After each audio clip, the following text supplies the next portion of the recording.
नमस्कार, special report देख रहे हैं आप। मैं हूं शुभी मिश्रा आपके साथ। बुलेटिन की शुरुआत करेंगे बड़ी खबर के साथ। देवघर से बड़ी खबर आ रही है। मधेपुर के एचडीएफसी बैंक में बड़ी लूट की घटना को अंजाम दिया गया है। 6 अपराधी रिवॉल्वर के साथ बैंक में घुस आए, ग्राहक और बैंक कर्मी के साथ मारपीट की।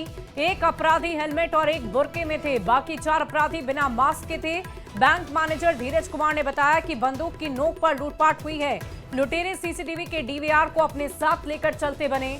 बैंक के लॉकर को भी अपराधियों में खुलवाए और लूट की राशि का अभी आकलन नहीं हुआ है। मामले की सूचना मिलने के बाद पुलिस की टीम मौके पर पहुंची और फिलहाल छानबीन जारी है। और इस पूरी खबर के अधिक जानकारी के साथ न्यूज 18 संवाददाता मनीष दुबे हमारे साथ फोन लाइन पर हैं। मनीष, क्या कुछ जानकारी है, कैसे इस लूटपाट की घटना को अंजाम दिया गया? जी बिल्कुल, देखिए, इस मामले में ब्रांच मैनेजर ने बताया कि आज लगभग 12:15 से 1 बजे के बीच 6 अपराधी जो है बंदूक लेकर ब्रांच में घुसे थे और जिसके बाद उन लोगों ने ग्राहकों के साथ साथ वहां के कर्मियों के साथ भी मारपीट की और बंदूक की नोक पर वहां पर कैश काउंटर में रखे जितने भी कैश थे वो कैश ले लिए और ग्राहकों के पास से कैश ले लिए। कई लोगों के फोन को भी उन्होंने छीना जो कि बाहर सीढ़ी पर फेंक दिया गया। इसके अलावे बंदूक के नोक पर ही उन्होंने वहां पर लॉकर को भी खुलवाया, जिसके बाद जो है ये तमाम घटना को अंजाम देने के बाद वहां से वो रफू चक्कर हो गए। पूरे मामले की जांच जो है पुलिस कर रही है, पुलिस की टीम पहुंची हुई है। बारीकी से एक एक चीज जो है खंगाला जा रहा है। लेकिन आपको बता दूं कि जो सीसीटीवी कैमरे लगे हुए थे उसका डीवीआर जो होता है वो डीवीआर को भी उन लुटेरे ने अपने साथ लेकर चंपत हो गए हैं। फिलहाल पूरे मामले को लेकर जांच की जा रही है। पुलिस प्रशासन बैंक में भरी हुई है, एक एक चीज को बारीकी से खंगाला जा रहा है। जी शुभी। मनीष, हम आपसे ये भी जानना चाहेंगे कि किसी भी तरह की कोई जानकारी उन लोगों के लिए आई है अब तक कि वो कौन लोग थे, कहां से आए थे, किसी भी तरह की कोई जानकारी?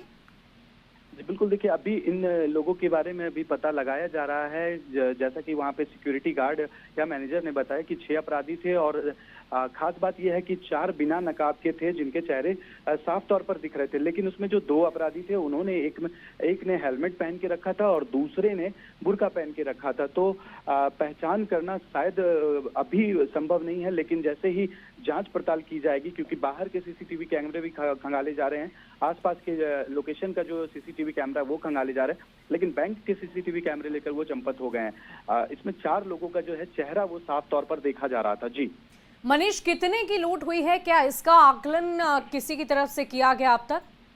जी बिल्कुल, देखिए, ये अभी ऑफिशियली इसकी जानकारी नहीं दी गई है और ब्रांच मैनेजर ने जैसे बताया कि जब तक ये पूरा आकलन नहीं किया जाएगा तब तक ऐसे बताना मुश्किल होगा। लेकिन जो बताया जा रहा है, ऑफ द रिकॉर्ड जो बताया जा रहा है, जिस तरह से यहाँ पर बातें निकल के आ रही हैं कि ये करोड़ों की लूट है, जिसमें कि सोने चांदी की भी लूट की गई है, ये सामने बात आ रही है। हालांकि इसकी आधिकारिक पुष्टि अभी नहीं की गई है। जी चलिए, बहुत बहुत शुक्रिया मनीष हमारे साथ जुड़ने के लिए, तमाम जानकारी के लिए। देवघर से ये बड़ी खबर आपको बता रहे थे। एक हेलमेट में और एक बुर्के में अपराधी था जो लूटपाट की घटना को अंजाम देने के लिए पहुंचा हुआ था। 4 अपराधी बिना मास्क के गए हुए थे। सीसीटीवी कैमरे में तस्वीरें कैद हुई है, लेकिन बैंक के अंदर के सीसीटीवी को लेकर फरार हो गए चोर। फिलहाल इस पूरे मामले में सघनता से पुलिसकर्मी जांच पड़ताल कर रहे हैं। एचडीएफसी बैंक में लूट की ये बड़ी घटना हुई है। तो सुपर एक्सक्लूसिव तस्वीरें भी हम आपको दिखा रहे हैं। एचडीएफसी बैंक में लूट की बड़ी घटना, और ये तस्वीरें आप देखिए कैसे ये चोर जो हैं वो बैंक के अंदर दाखिल होते हैं और उसके बाद पूरी वारदात को अंजाम देकर मौके से फरार हो जाते हैं। आसपास हलचल बढ़ गई और इसी बीच पुलिसकर्मियों को जब जानकारी दी गई तो पुलिस की टीम पूरी इस वक्त बैंक में मौजूद रही और वहां जाकर जांच पड़ताल सघनता से की जा रही है कि आखिर ये कौन थे, कहां से आए थे और कितने पैसों की लूटपाट की घटना को इन लोगों ने अंजाम दिया है। इसकी पूरी छानबीन पुलिसकर्मियों की तरफ से की जा रही है। बैंक के लॉकर को भी खुलवाया है और उसकी भी लूटपाट की घटना को अंजाम दिया गया है। ना सिर्फ कैश पैसे बल्कि सोना चांदी भी लेकर चोर मौके से फरार हो गए। और देखिए, न्यूज 18 पर एक्सक्लूसिव इंटरव्यू में डिप्टी सीएम सम्राट चौधरी ने कई मुद्दों पर बेबाकी से अपनी राय रखी। पीएम की मां को विरोधियों की ओर से अपशब्द कहने से लेकर आगामी विधानसभा चुनाव में एनडीए की रणनीति पर भी सम्राट चौधरी बोले। आरजेडी पर क्या कुछ कहा है सम्राट चौधरी ने, इसे भी आप जानेंगे। सुनिए सम्राट चौधरी का ये बेहद खास इंटरव्यू। साथ बिहार की सियासत में सबसे ज्यादा वोकल यानी अपनी राय बेबाकी से रखने वाले एक ऐसी शख्सियत हैं जो उप मुख्यमंत्री हैं, सम्राट चौधरी नाम उनका। उनके बयान अक्सर बिहार की सियासत और देश की सियासत में हलचल मचाते रहते हैं। सम्राट चौधरी जी हैं। सम्राट चौधरी जी, एक बात बताइए जरा, मन तो आपका भी करता होगा, दिल आपका भी करता होगा, भारतीय जनता पार्टी ने पूरा देश जीत लिया, बहुत सारे राज्यों में सरकार बना ली, केंद्र में 3 बार सरकार बना ली। बिहार में सीधे मैं सवाल कह रहा हूं कि बीजेपी का मुख्यमंत्री कब आपको लगता है मिल पाएगा? बीजेपी और सहयोगी दोनों मिलकर ये 2000 से लगातार नीतीश कुमार जी के नेतृत्व में हम सरकार बना रहे हैं। ये बीजेपी और एनडीए की ही जीत है, कोई गलतफहमी नहीं है। 2000 में भी नीतीश जी के पास 32 विधायक थे, तब भी समर्थन। 2020 में भी उनके पास 43 विधायक थे, तब भी समर्थन। इसलिए श्रद्धेय अटल जी ने उनको मुख्यमंत्री बनाया जी। वो स्वयं कहते हैं, मंचों से कहते हैं। और ये सिर्फ एक एक्सपेरिमेंट नहीं है। 1990 में लालू प्रसाद जी को भी पहली बार मुख्यमंत्री भाजपा के सहयोग से बने। इसलिए बिहार में भारतीय जनता पार्टी जो 77 में कुनबा बना था, जिसमें लालू नीतीश दोनों थे, उस पूरे गठबंधन को बिहार में लगातार समर्थन करने का काम किया है। जरूर है, आप जो बात बोल रहे हैं कि स्वतंत्र पार्टी के तौर पर हम लड़ते भी रहे हैं, बीच के कालखंड में स्वतंत्र भी लड़े हैं। लेकिन यहाँ क्योंकि श्रद्धेय अटल जी ने नीतीश कुमार जी को नेतृत्व दिया, जबकि हमारे 70 विधायक थे, इसलिए आज भी उनको बिहार के विकास के लिए नेता मानते रहते हैं। चाहते तो होंगे कि आपकी पार्टी के स्वतंत्र रूप से मुख्यमंत्री बन जाए? कौन नहीं चाहता, देखिए कौन नहीं चाहता है, लेकिन हमारे ही नेता ने आदरणीय नीतीश कुमार जी के नेतृत्व में सरकारें बनाई है। एक सवाल आपसे ये है कि प्रधानमंत्री की मां को गाली का एक वाकया हुआ, फिर दूसरा वाकया हो गया, आप क्या कहते हैं इस पर? ये तीसरा है। अच्छा। दुर्भाग्य ये है, यही मैं कहना चाहता हूँ कि कांग्रेस पार्टी और राजद को यह स्पष्ट करना चाहिए। और आप सोचिए कि ये लोग सत्ता में नहीं है तब गाली दे रहे हैं प्रधानमंत्री को। लोकतंत्र के लिए कितना शर्मसार है कि देश के प्रधानमंत्री जी के मां को गाली जब वो सत्ता में नहीं है, विरोधी दल में, तब इस तरह का बयान दे रहे हैं। पहले दरभंगा में दिया, फिर कांग्रेस के ट्विटर हैंडल से दिया, और अभी आप देखे होंगे कि लालू प्रसाद जी के परिवार के माध्यम से जो सभा हो रही थी उसके सामने हुआ। और ये नई घटना नहीं है। याद कीजिए, लोकसभा का चुनाव, चिराग पासवान जी की भी माता जी को, रामविलास पासवान जी की पत्नी को भी इसी तरह गाली देने का काम राजद के लोगों ने किया। ये इनके संस्कृति में है, इनके गुंडे यही बोलते हैं। और मेरा ये मानना है कि आपके यदि कंट्रोल में नहीं है तो आपको माफी मांगनी चाहिए। कोई भी इस तरह का अपराध करता हो तो अपराधी है। इसलिए ये मानसिकता है कांग्रेस पार्टी, क्योंकि अपने ट्विटर हैंडल से चला रही है, तो ये स्पष्ट दिखता है कि इसकी मानसिकता, कांग्रेस पार्टी की मानसिकता है कि राजतंत्र जिनके हाथ में था वो लोकतंत्र को बर्दाश्त नहीं कर पा रहे। तो पहले वाली घटना के बाद जो मुख्य आरोपी अभी तक फरार है, सरकार तो आपकी है, पुलिस आपके पास है, गृह मंत्रालय आपकी सरकार के पास है, उसको पूरी तरह कार्रवाई चल रही है। जरूरत पड़ा तो सबको ध्वस्त भी किया जाएगा, कहीं कोई इशू नहीं है। बुलडोजर भी चलेगा क्या? नहीं, कार्रवाई होगी। और यदि कुर्की जब्ती के बाद वो उपलब्ध नहीं हुए तो उनके घर के ऊपर कार्रवाई भी चलेगी। अच्छा, तेजस्वी यादव ने जो हमला किया आपके ऊपर, लेकिन वो तो पीछे चला गया, अब तो नए आ गए, प्रशांत किशोर जी। आपने सुना ही होगा उन्होंने क्या कहा। उन्होंने कहा कि 7वीं पास है। देखिए, अभी तो मैंने कहा मर्डर एक्यूज्ड है। मैंने आप वही तो मैं कह रहा हूँ कि ये अभी नौसिखिया बच्चा है राजनीति का, अभी 4 दिन पहले राजनीति में आया है। ये घटना 1995 का है। 2 गैंग वार हुए, कांग्रेस पार्टी और जनता दल का जी। उसमें हम लोगों को फंसाया गया। और इनको ये ज्ञान नहीं है। एक वरिष्ठ पत्रकार ने कल पेपर में लिखा, मैंने सार्वजनिक तौर पर कहा कि डिलीट की उपाधि दी जाती है, मानद दी जाती है। अब इसको किसी को जानकारी नहीं है, तब हम क्या कर सकते हैं। जो इस देश का सौदागर हो, सौदा करने वाला, सौदा बेचने वाला, गांव में देखते होंगे सौदा बेचने वाला होता जी। ये सब बेचने वाले लोग हैं। ये बिहार की राजनीति में अभी 4 दिन पहले आए, इनको कोई एहसास नहीं है, पता ही नहीं है।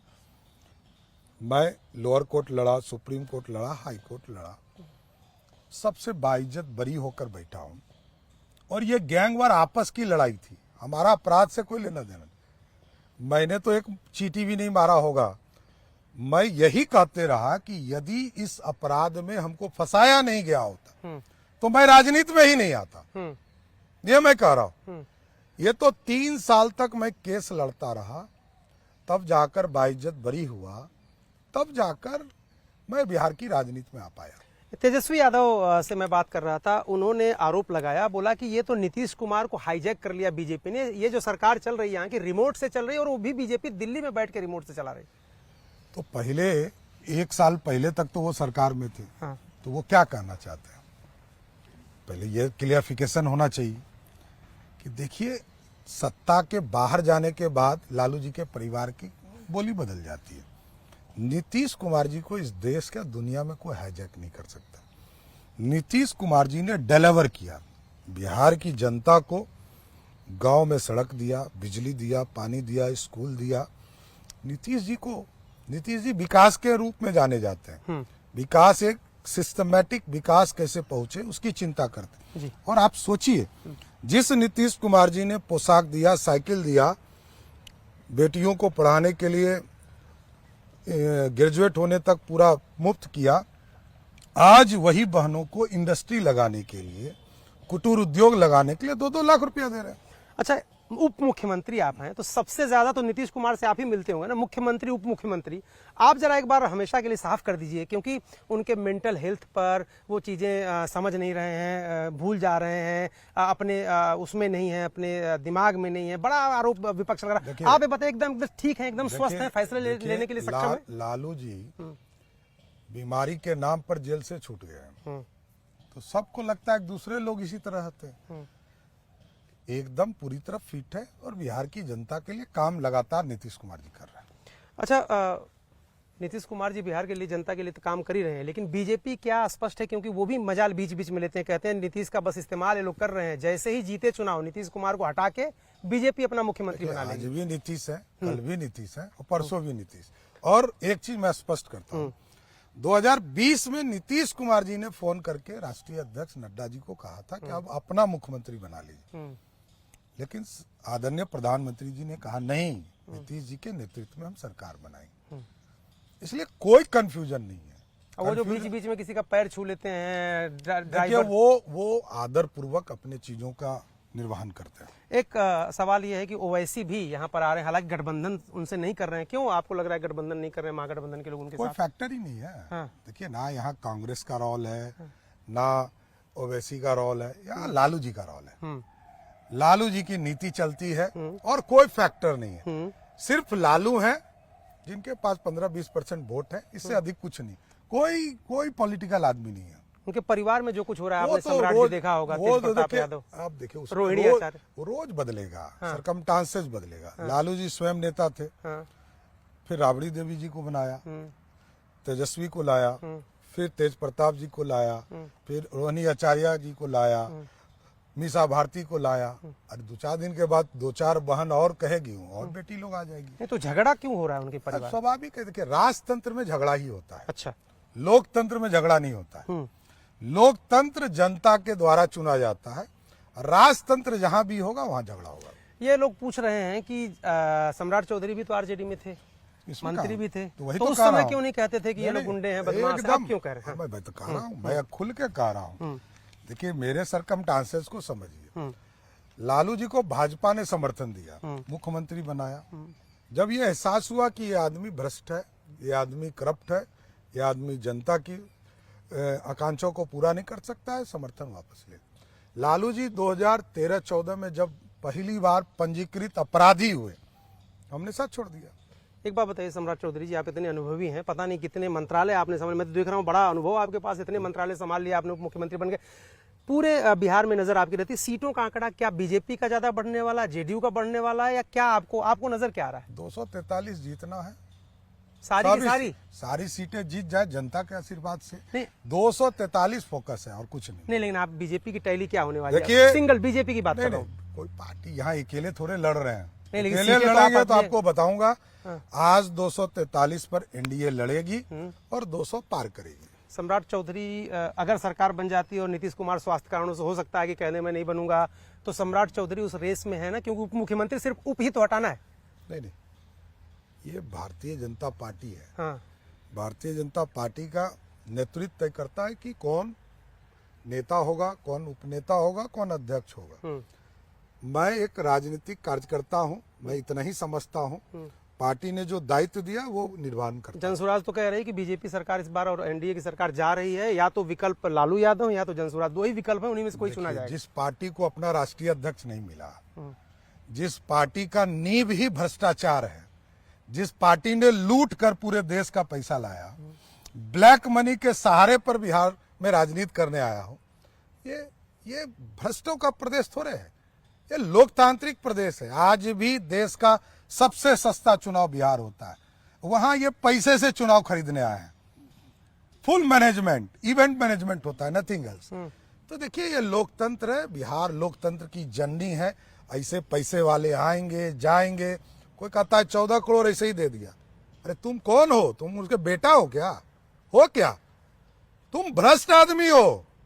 तुम अपने मुंह से कह रहे हो कि हमको 14 करोड़ मिल गया। तुम्हारे पिताजी हैं क्या? वो क्या है तुम्हारे? तुम भ्रष्ट हो। ये प्रथम दृष्टया दिखता है कि 14 करोड़ तुमने लिया।